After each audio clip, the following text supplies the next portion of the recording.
Friday night, and I know that you're looking to hear what we are going to talk about tonight.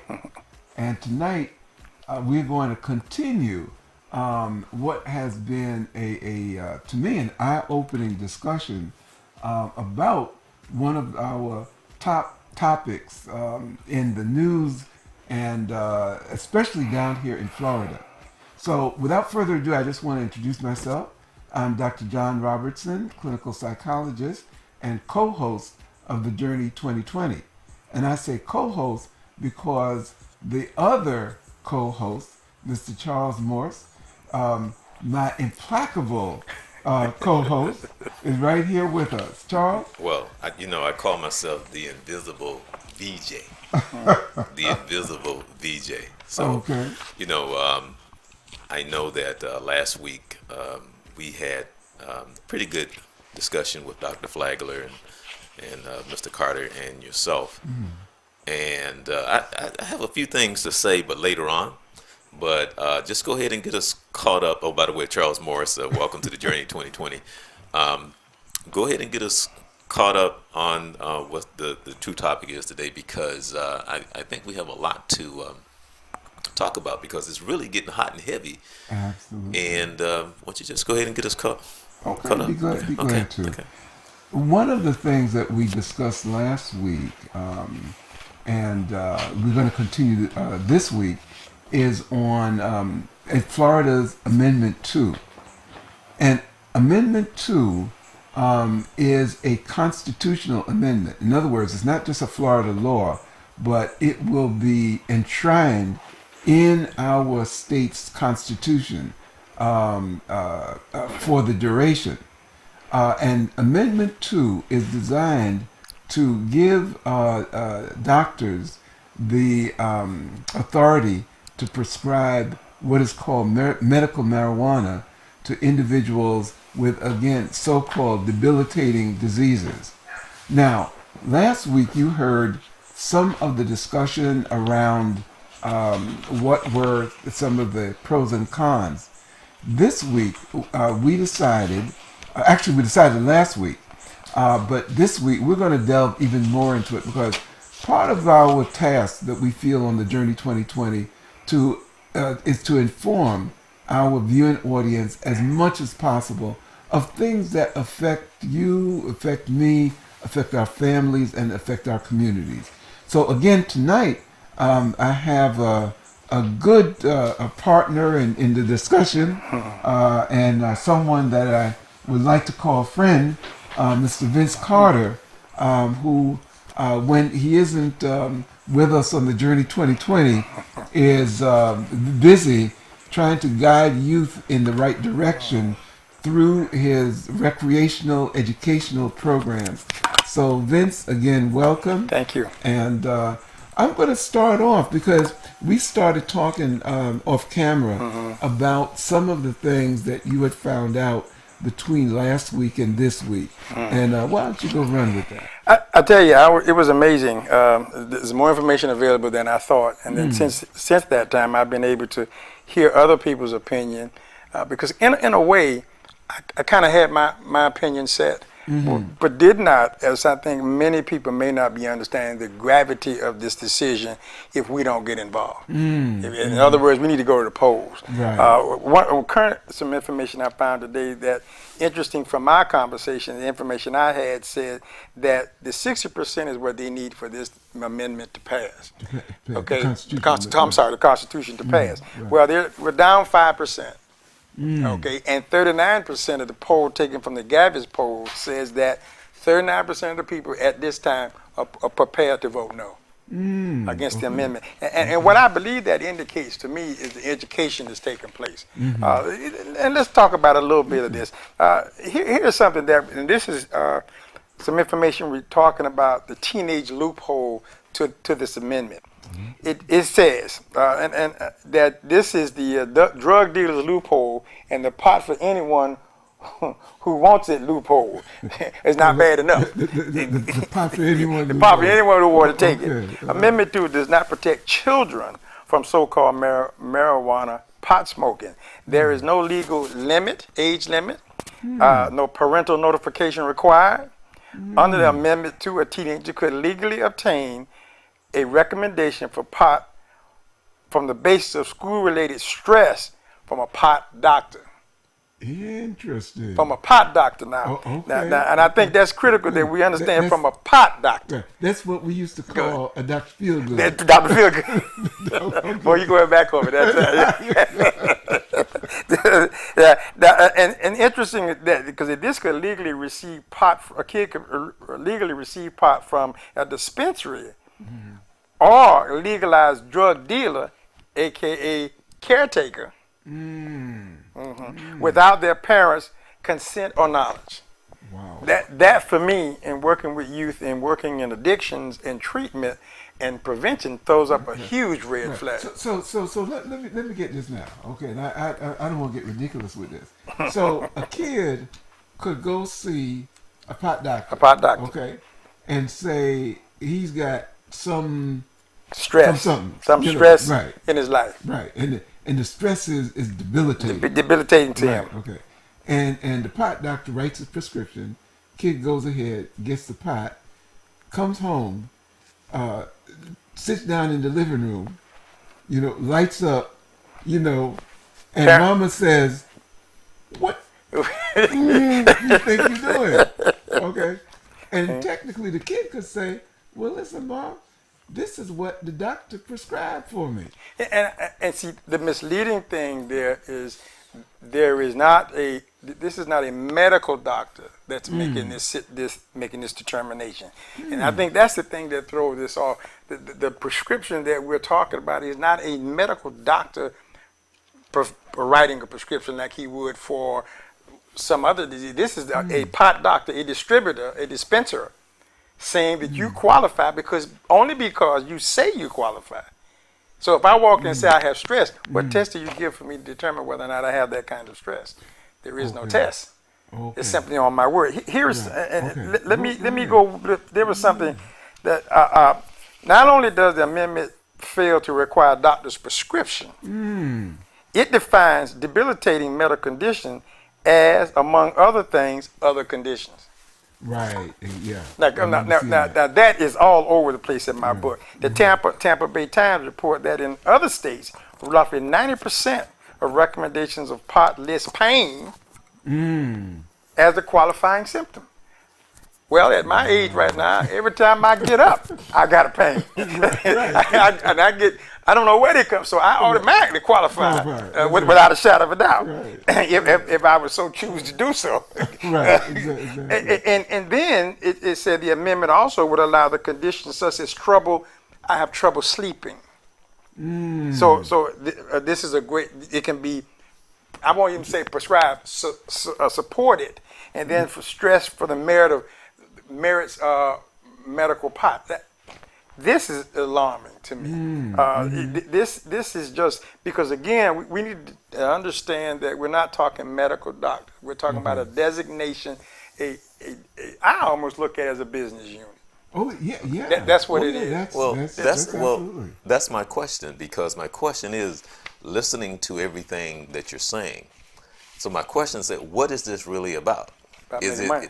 Well, yeah. So it's not about anything other than having to do with medical anything. Right. Okay. Yeah. So again, what is it really about? Because is it really another way of saying that this is something that should have been done a long time ago, trying to legalize marijuana? Or is it just, like you said, well, the reality of it is that we finally have found a way to finally make some money, and so we're trying to do it this way.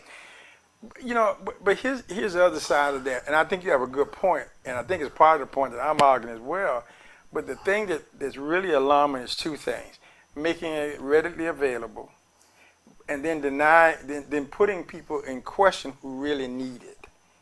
Because it's going to get clouded after a while. There may be a real need for this person to have quote unquote medical marijuana. There may be a true need for that. But I think, like anything else, it's going to get very clouded after a while, and it's going to become so confused that it's just going to be all across the board, and we've lost the original intent was to allow a person with a medical condition where this could have been some relief, it's gone. Right. So now they can't get it. Right. Okay, it's going to be out of control, and we're going to create another epidemic or addiction group of people smoking and selling this stuff as we're doing it right now. But then it goes back again, because to me, I still believe anybody to this very day who wants marijuana won't have a problem. Oh finding no, finding it, getting it, smoking it. Exactly. And to me, again, there's always the addiction. The question is talking about the addiction. And to me, there's always going to be those people that's going to do drugs. There's always going to be those people that's going to be addicted for whatever reason. So a lot of times, to me, our culture and our society are set up to not make me responsible. Now, I mean, I get it if you have mental problems. I get it if you children, okay? But then on the other hand, you can't help me until I'm ready to be helped. Correct. Okay. Successfully. Right. So you can't help me unless I want to be helped. And for whatever reason, for whatever happens in life, that I can be there. I can be there, and I can encourage you. But at the same time, I'm not downing you. I'm not criticizing you. But my thing is that you are an adult, and you're making an adult decision. You're choosing to go down this path. Now, when you're at the point in where you no longer can function, will I help you? Yes. Have I been trying to hold your hand the entire way? Yes. But this is the decision that you have made as an adult. I don't know what else or how else you can help them until they're ready to be helped. But see, that's the backside of the problem, in my opinion. Once again, we're treating the results, not the cause. Right. Okay. So we're going to wait till this person abuses this opportunity before we attempt to come in and enact a law or something that's going to correct that. When on the front end is where we need to be dealing with what causes one. And I think I used an analogy before of a person drinking alcohol. We treat them for being an alcoholic, but we don't treat what causes that. What was the stressor that got this started? Right, because what is it that what pain are you trying to cover up? Where you covering What up? is it? What is it that's going on in your life that is that this part of you is so empty? And to me, I think our culture is so money driven to cover up the pain, which means that if you go to the doctor, here's a pill. Here's a pill. Because everybody's benefiting from you taking the pill, buying the pill. So it's not me trying to help you in the sense to say, let's see what's really causing the pain, and where you don't have to take any medication at all. But So Charles, let me throw this at you. Okay. Under this amendment, okay, a pot doctor and a dispensary would also be given legal protection from liability for the drugs they dispense or recommended. now my question to you is, you see what but see, my question That's to reckless abandon. right, my question to you is, if we sit down right now and say they was all in the room and say we're gonna write this, who was in the room? It was like they was smoking. They all had to be smoking in the room. They was all in They the all room had to smoking. I'm like, wait a minute. This sounds good, right. Well, no. Let's take this out. Let's put this in. Exactly. Wait a minute. It sounds like and that's then who it's was writing it. right. And then Exactly. it's almost like, wait a minute, man. You're getting selfish. You're not hit. You need to pass it back. What's up? Exactly. You smoking it all by yourself. So that's what it sounds like. Absolutely. And listening to what Dr. Robinson read, I was blown away by that, which caused me to want to go, wait a minute, I gotta go take a look at that. Right. And sure enough, I mean, his information is 100% correct, but to read it even further, that this makes, I cannot imagine, I'm having a problem imagining educated people who are sworn to serve could sit in a room and come up with this. Well, you see, I think you put your hand right on it. Firstly, educated. Yeah, perhaps there's a question there. That's questionable. Okay. and people elected to serve. Yes. Okay, that's another question. That here. is another question. Okay, That's a huge question. right? You know, and then the other thing is, that the question I have, to serve who?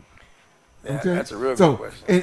and I won't get too deep in that this particular show, because Charles, you look at a little puzzle. What I'm talking about is to serve. It's to serve the moneyed interest. No, no, no, no, no, Okay, no, no, that's where I was no, going. no. I got it because I was agreeing with you. Okay. It's just because I'm still sitting here, imagining them at the table, trying to picture them writing this out, and then it's almost like, because the government is real strong into doing surveys and having bringing people in, and they spend thousands of dollars on, well, this was done, this, and we did this and we did. So they real strong on that. So it's almost like they're sitting in the room with these people, and well, I got this consultant, and it's again, and I wonder, because a lot of times if you turn on like the Florida channel and you see them in session, and I wonder if this was one of these things that was in session when they were sitting there talking, and it was being televised at the time and no one really knew about it or anything like that when they were sitting there going over this, or if it was videotaped when they were sitting there going back and forth, because I would like to see the videotape Right. to see who was in the room, and yeah, yes, no, yeah, no, no, yes, yes, yes, no, let's, oh, wait a minute, let's add this. So Right. again, I mean, like, okay, I could be somebody that totally want to get high in the sense of that I feel that I should be able to smoke my marijuana, but even to the pot smoker, they be going, really, really, oh, really, because it's that extreme. Well, yeah, and they don't need the real addict, if you will, the real abuser doesn't need any of this. Right. Right. Really, Exactly. he or she can. They're doing very well all by themselves. Well, you can tell they don't have any answers, because they're trying to say that they're trying to write it in a sense that where nobody is responsible. And you can't do that. No law, no law Right, can exist right. without some responsibility. So now, if somebody get high and they hit somebody, and then they find out that, and then they're gonna go look at the what and they go, well, now they're trying to cover themselves, so Exactly. These are points. And see, I think that to me, one of the important things of us having this discussion is that we're getting educated in the process. Now, as an example, just to come back to your point, Vince, that if we have a local legislator that looks like us, okay. who introduced in the Florida legislature a law that would allow recreational marijuana. Okay. Okay. All right. Wow. All right. Okay. And supposedly, just as you said, this is someone who supposedly is educated. Okay. Sworn to serve. What to serve, etc. And is, for whatever purpose, opening thought that it was politically beneficial, because no politician is going to jump out there and propose something that they don't think is really Right. going to benefit them. Right. And so this representative must have thought that there was enough people behind him, or her, that would say, "Oh yeah, we want medical, not medical, we want recreational marijuana." Okay. Now, one of the things that in taking a closer look at this, that just as you pointed out, there's no guidelines for children. No. The thing that we know, and I know that there are friends of mine who will say, well, marijuana is a herb, so that because it's a herb and it's natural, then it can't be bad. All right? No. Well, I guess my next question is, what is there a way that it could have been written that it would have to be just natural and no ingredients. Because now one of the biggest problems is that because back in the day, Oh yeah. it was just all just a natural, there was no ingredients. So if it was a way in which, because that's one of the things now, because of what they add, it's not a Right. natural, I guess, a smoke now. Right. So they've added all this stuff. So there was a way for it to be written that it had to be just a natural without any ingredients, no false this, no preservatives, as you know, like you would go to the health food store and get the organic. Right. I need the organic marijuana. Right. I need the organic marijuana. So it's like, so my question is, would you feel better in the sense of as if though it was organic marijuana versus them and because the way they make it up now and all the things that they put in it, because now it's almost like it's unnatural. Yeah, it's what do they call it? Bionic. Right, you so know, it need to be organic, right? Well, let me just go back and I'd cite a study that the National Institute on Drug Abuse has stated, and that is that in marijuana now that there are over 31 carcinogenic chemicals in natural marijuana. Now, I know some of my friends, especially my friends from the island, would say, but man, I've been smoking the thing since I've been a little kid. Yeah, it's a rite of passage. Okay? And it don't do me nothing. Okay. The problem is that we don't know the long-term effects really of smoking marijuana. Okay.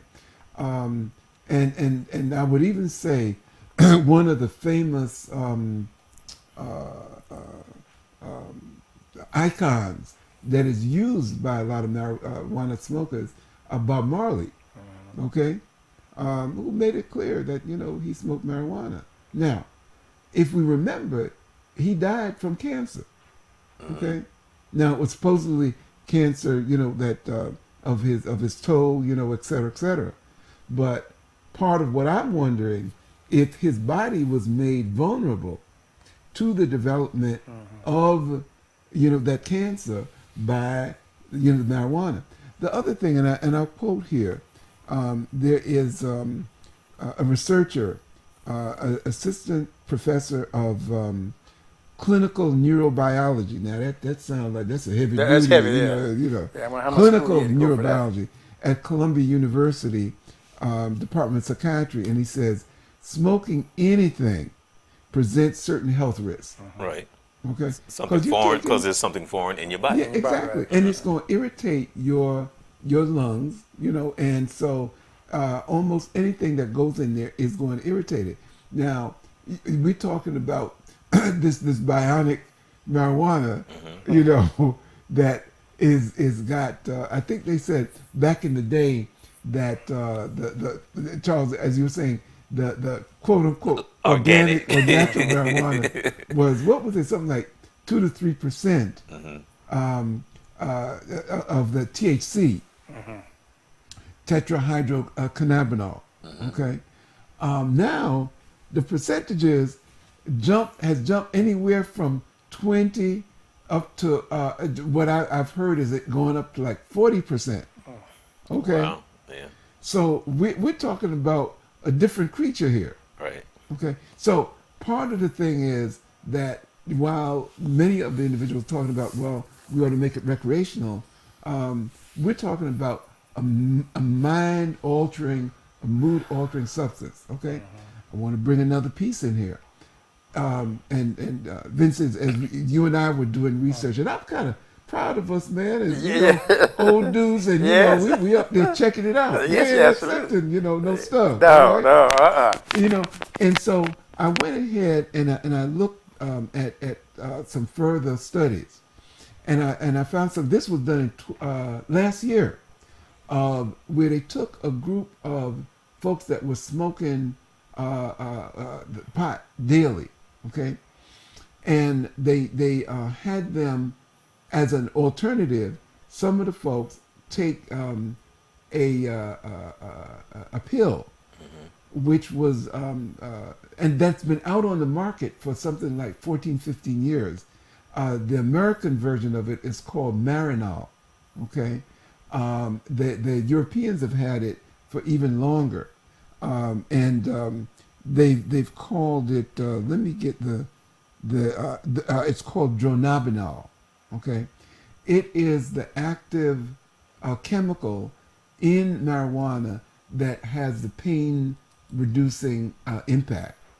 What they did is that they took the smoked marijuana versus this dronabinol, had those folks who smoked, another set of folks take the dronabinol, folks who had similar kind of pain. Okay, what they found is that the pill form of the chemical that was not smoked, that not only did it reduce pain as much as the smoked marijuana, but that it actually, the pain relieving impact of it lasted longer. Okay? So now the Europeans have had it for more than 15 years. We have had it because when I looked at it, there's a little copyright, symbol that's beside the name of Marinol. We've had it for 14 or 15 years. Now, has anybody, before, now I happen to have heard of it because of being in substance abuse some years ago, but had you all heard of anything like that before? I have heard of something. I cannot remember the exact name. Well, right. Well, again, you can't call because you do substance abuse work Yeah, also. that's But true. anyhow, Yeah, you're right.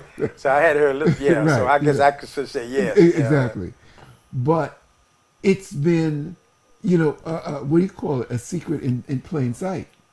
Now, if there really was a desire to have individuals who need pain relief to receive this pain release, don't you think that they would have said, well, hey, we got something, that can effectively reduce and release your pain. All right? I'm going to take your lead on this, and I'm Go going to ahead. go way out of the box. Okay. I would say no, because this you can regulate, where what you're currently talking about and what's currently on the market is unregulated. Mm-hmm.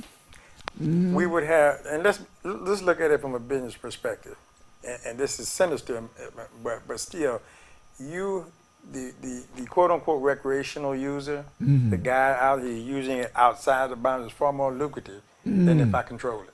Mm-hmm. So Okay. there'll be just as many people utilizing. I just won't have as big a cut from it. Okay. So this goes But- back to the idea: do we really want to have this regulated to that effect, or do we not? There's several other issues that I have heard claim of. There is another way to assist in that disease, but we don't want to take it out of the mainstream because it's too lucrative. That's because we get insurance companies, we get pharmaceutical companies involved. Okay. If we cut those people out and all these middle people, all that's money that's coming over, if we stop the movement of that money, we're saving lives, but we're not making as much money.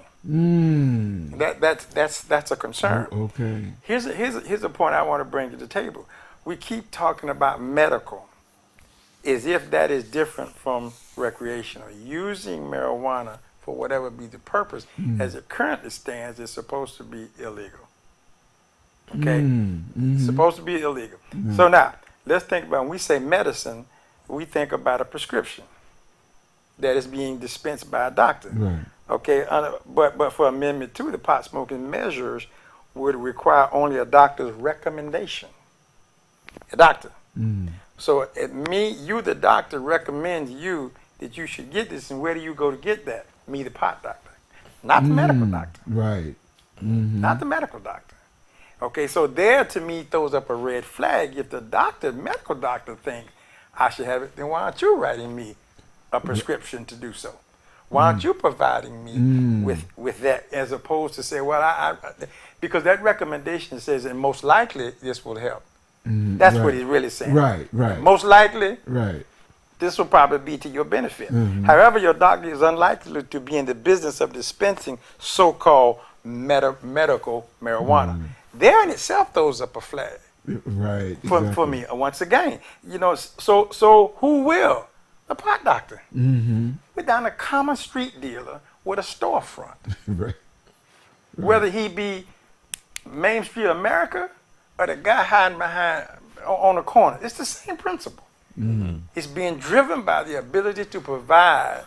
It's the economic theory, supply and demand. Right. That's what we're looking at. And I think we're overlooking all of those other factors just because marijuana is marijuana. If it's going to be used for medical purposes, then the doctor should be able to prescribe it and say, hey, it's what you need. Right. Why should you have to go to someplace else to get it? Right. That in Exactly. itself tells me that there's a question. Exactly. Now, as you touched on the go someplace to get it, one of the things that's happening here in Florida, and there was a discussion that I was at a meeting at yesterday, where the cities now anticipating that this thing is going to pass, that everybody is scuffling to see where these things are going to be cited. Yeah. All right, and there's actually a code being written at this point as we speak about where it is now. It's not going to be located over in Windermere. Oh, no. Okay. No. Not legally. Right. You know, it is not going to be related over in Winter Park, you know, or anything like that. They've talked about it being located in an industrial zone or industrial area. Now, when you think about those areas, okay, now who tends to live closest In that zip code. Yeah, exactly. Who's living in that zip code? In that area. Well, Okay. well, actually, you know what? My question is, as far as the zone area, I'm trying to figure out whether or not my area would be zoned, and I wonder what the qualifications for becoming a pot doctor. Right. There are none. So, in actuality, I guess I need to do a little research to find out if I can become a pot doctor. Yes. And then see what that is and see if I'm in the zone area. No, just Because obviously, the pot doctor or the dispensary will be licensed by the state right. to be a dispensary. Exactly. Right. Yeah. That's anybody. Because I would want to know, okay, if I have to live with this, so how did you select him or her? What qualifies them to be able to dispense this? What is their background? Has there been any training done? Did you do a background check on this person, anything like that? Probably that's not. I'm not reading where that's being said in anywhere. Well, it's interesting. I just happened to be on the way in. I was listening to NPR. They were having just that discussion and saying, well, how and who is going to make the selection of who gets the dispensary contract? You know, and so far, what the commentator on this show, you know, was saying is that basically, just as you said, that there are really no criteria for qualification, and that basically what they're talking about is bunching all of these proposals together, having people apply, and then doing a lottery, okay, as to who gets the contract for this thing. That's scientific. Right, exactly. That's very scientific. Exactly.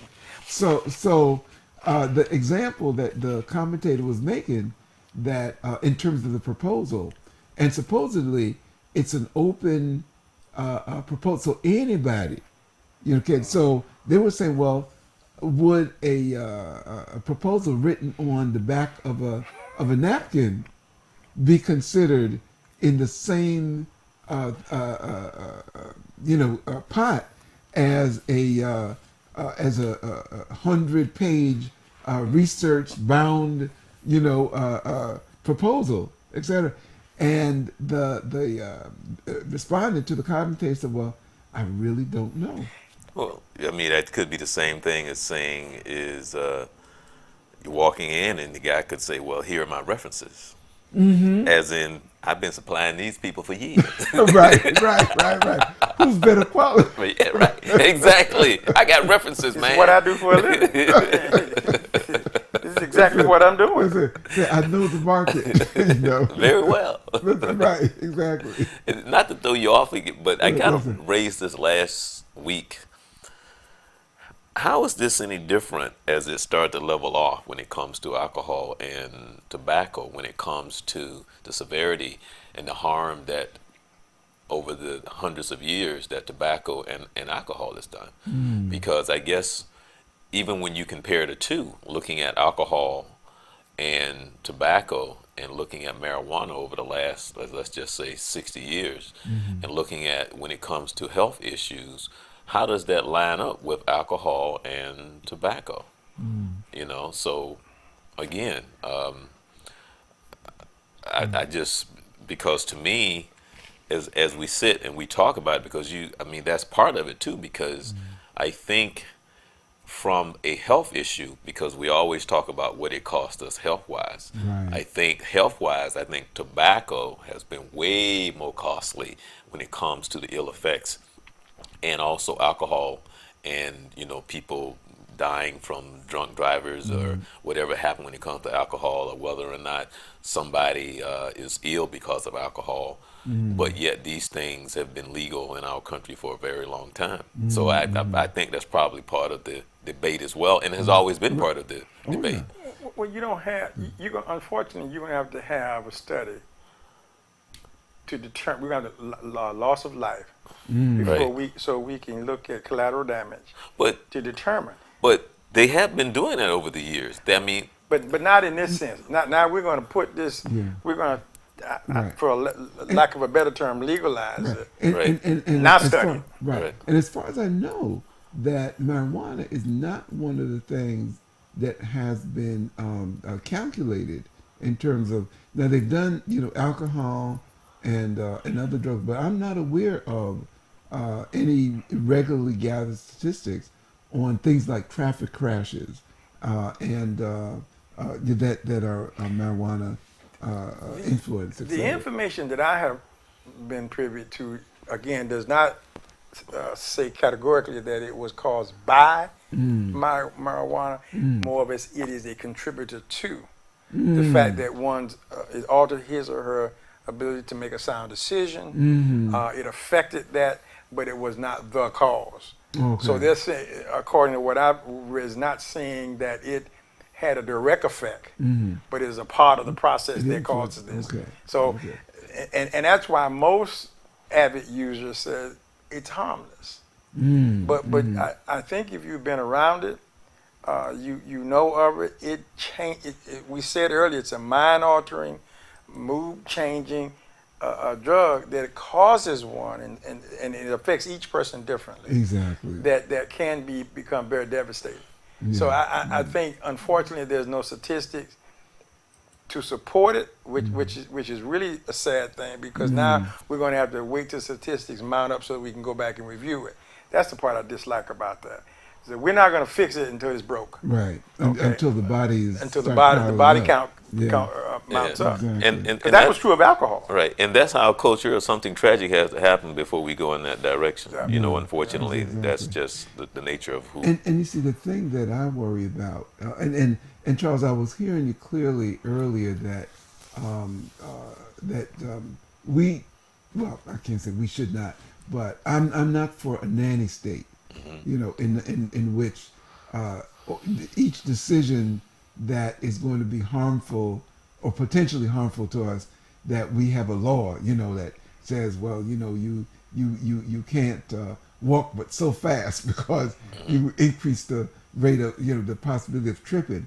But I do believe that there are some regulations, and let's call it that do help to save lives. And we saw this with the traffic crashes.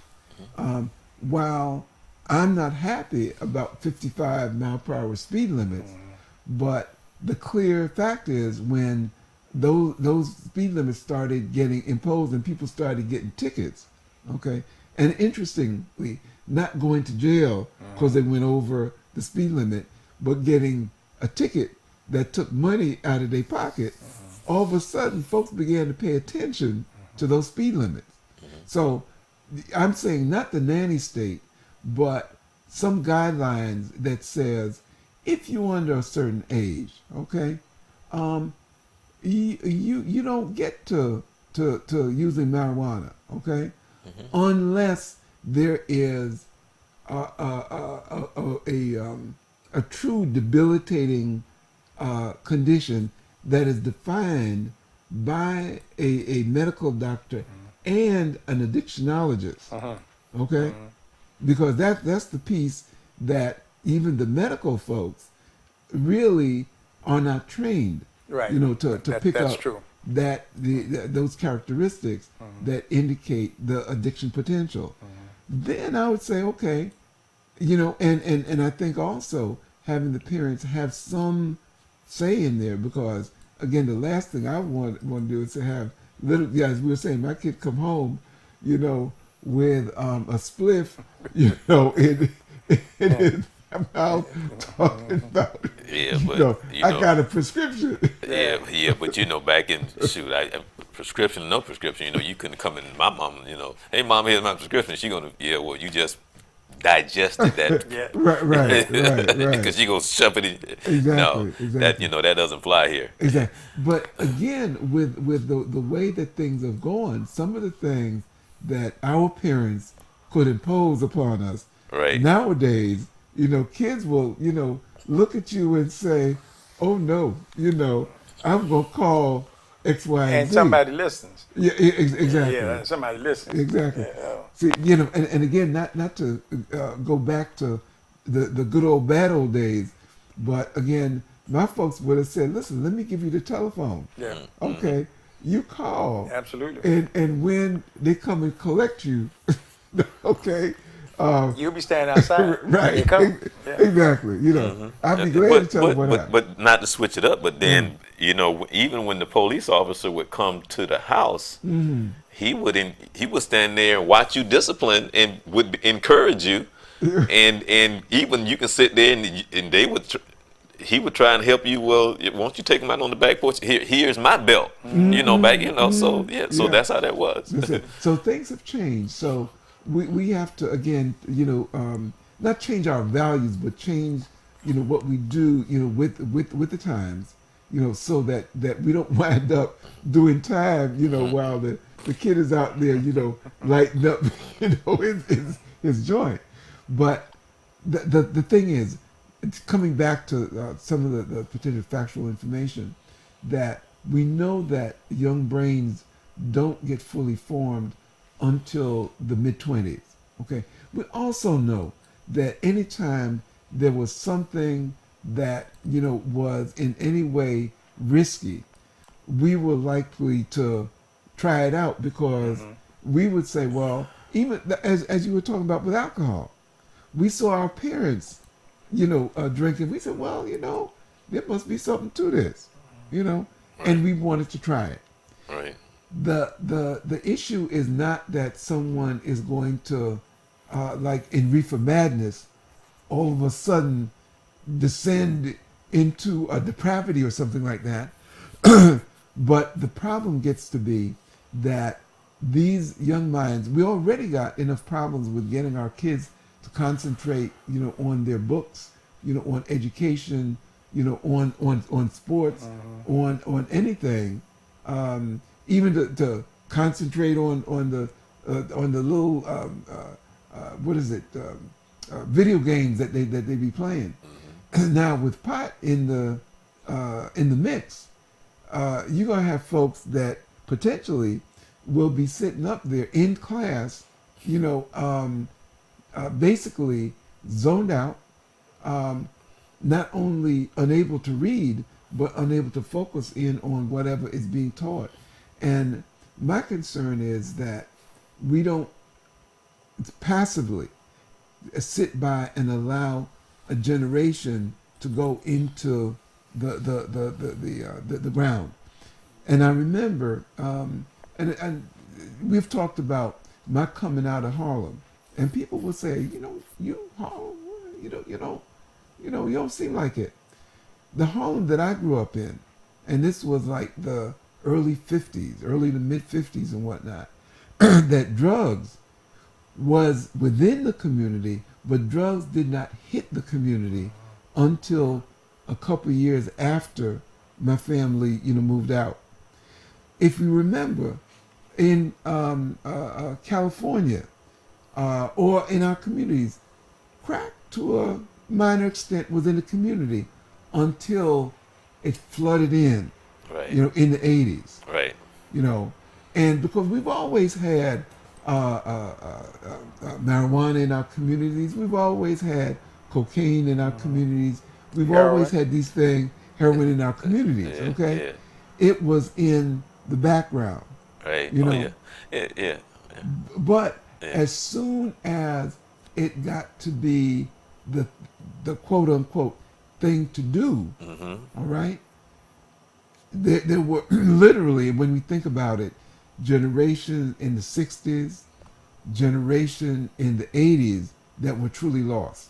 Yeah. So I think that no, we can't stop somebody if they really want to find marijuana, to find it, or to find any kind of drug.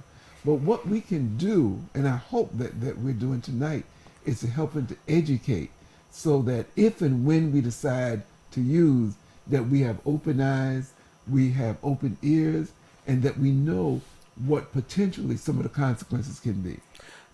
But we need to look Go ahead. at also the full effect of what we're doing to a race of people in mankind. So we're looking at marijuana, but let's think about the number of pills that are being described to young, prescribed to kids to control their behavior. That I don't believe very little study. I personally believe very little study has been done to evaluate the long-term effect on that kid. And while I'm greatly concerned about the misuse of this and what this is talking about, it further makes me think about not only this, but the other thing, because we're focusing, as we said before, we're focusing on this as I think we need to. But I hope as we educate, we would open up the mind and think about the other things that are out there that we're not talking about right now, but they have the same amount of effect. The number of kids who he or she is a problem in school, we're going to give them this pill. We're going to get those chemicals get in their bodies. Now, there's no studies to say that it has any relationship to do with drug usage, but you are turning them into a drug addict. Okay, because they for mind altering to control their behaviors and things. We are the people need to wake up and look at, and this really goes back. It goes back home. It goes back to the family and setting the right values, the bar for the kids, and making sure they adhere to that, so that they can make better decisions. Now, is that going to stop people from using drugs? No, because it's a choice. It's a personal decision that one chooses to do. Okay, I'm like you. Better decision. Okay, at least you understand that if I do this, this possibility exists. Exactly. There's a chance. How many pregnant women I have had the pleasure of knowing a couple they're smoking a joint while they're pregnant. I'm saying, how could you do that? Or they're sitting, if she's not directly smoking, we're sitting in the room with others and they're smoking. And I'm like, come on. The health implication that comes into that. This is the same thing, but it's staring us in the face. Exactly. Yeah. Okay, it's staring us in the face. And I mean, and if I really believe if you read this, you gotta come away from this thinking, this is crazy. Yeah. This makes no sense. But but isn't that, in a sense, when you think about it, again, when we were talking before, I remember you were reading off the people who run this country that was making these laws, or when it comes to, well, when we deal with blacks, we need to have bigger bullets and all these other crazy ideas that they had, and it'd be like, these are the people that is making decisions on our lives. These are the people that actually have their finger on the button, and so these are the people that we elect. It's almost like, it's scary because these are the people that we actually put in office. Absolutely, So absolutely. this, it's like, really? Right. So it's just like, can you really sleep at night? And again, as Vince started out saying, and I think there'd be an opportunity to piggyback on that, that we often don't vote in our own interest. You know, we'll go ahead and somebody says something that superficially sounds good. It's just like, and see, for me, this medical marijuana thing is not it's not the medical marijuana itself. It's the process Yes, at yes. which this thing is being sold. It's ambiguous. Yeah, exactly. Yeah. And you have some powerful people with a lot of money behind it trying to push it. And for me, what was the thing that really got me going is when I started looking at this thing and I'm saying, hold up, what they saying on the commercial, because I listened to one of our well-known, I'll say personalities in the community come over the radio, and you almost want to cry the way that he talks about the need for medical marijuana. And if I listened to only that, if somebody came to me and said, "Listen, I'm against it," I'd be ready to go to blow. Just what? You mean you don't want, people who need it to get this marijuana? But see, that's You the know? point, though. Now, you make a good point. People who need it. Mm-hmm. And I think that's where the separation comes. I think that's where the confusion comes in. Because we're talking on one hand about a medical need, a documented medical need, okay? And on the other side, we're talking about a desire.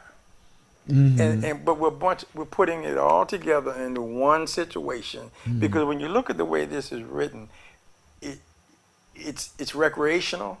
Oh, It's yeah. at your convenience. It's everything but, because I go back to the fact that if this is medical, I want a medical doctor to not recommend it but sign off on it. Okay, and say, because I think for me personally, I'm gonna feel a little bit different if my doctor says to me, for whatever this situation, this is what I recommend this, and I'm going to so document this for you to do it, and I'm going to dismiss this to you. To you. As opposed to you, well, I recommend you go down the corner to whatever established location and do it. Right, to Then the why proper- aren't you giving it to me then? Exactly. Okay, why doesn't it come from you? Right. And so I think it's so big and ambiguous that we get lost. We're getting lost. I know I'm focusing on this. Someone else is focusing on that. What we really need to look at is the big picture Exactly. of what's really taking place here. Exactly. We started off, and I had the same emotion you had when I heard an emotional plea, and it was defined that this was a way to make this feel better. I was 100% for that. And I'm saying that makes sense to me. Right. It's foreign to me, but it makes sense to me. Exactly. But when I heard the other side, that any Joe Blow and Mary Jane, and just because I think I want it, well, wait a minute now, we're not talking about the same thing. These are two separate situations. But they're all under one. It's so much like politics. You want to vote for one thing, but there are 19 other things attached to it. Yes. And when you're voting on these bills, I only like this part. I only like A. I'm not interested in the other 17 pieces. I don't agree with them. But I can't have A unless I vote for the other 17. That's how I feel this is. Exactly. One of the things I want to share with you, and I know our time is running down, but as you were talking about having that emotional appeal, I just came across, and we were comparing some of the stats about how this thing is playing out. And the interesting thing is that this was a survey that was done by the Tampa News, and they currently say that this is taking the entire state of Florida, that 48% of the individuals say that they think they'll vote yes on medical marijuana. Now it requires 60%, Right. as you had said.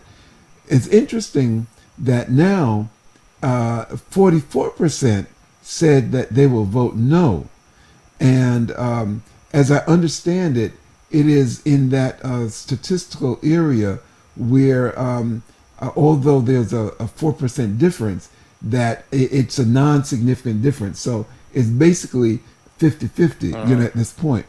Interestingly, they're talking about education, and I just want a couple things.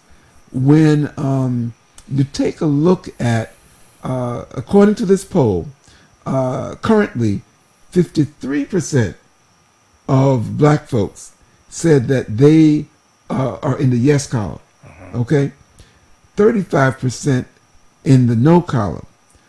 Among whites, at this point, it's a 50-50 split. The other interesting thing, among the Hispanic population, currently there is 49% who said that they're likely to vote yes, and 43% say that they will likely vote no, which is an interesting difference between the cultural groups. But the one that I like the best, okay, and I won't bore you all with more statistics, okay, is that when we took a look at the income groups, okay, the more well-to-do the person was, the more likely they were to vote yes. Okay? Interesting. Now, which by itself would make me say, okay? I wonder what it breaks down when it comes to male or female. Okay, they got it here. They got it here. Okay. They got religion. Let me just see if I can, if I have. Oh yeah, here's the age group.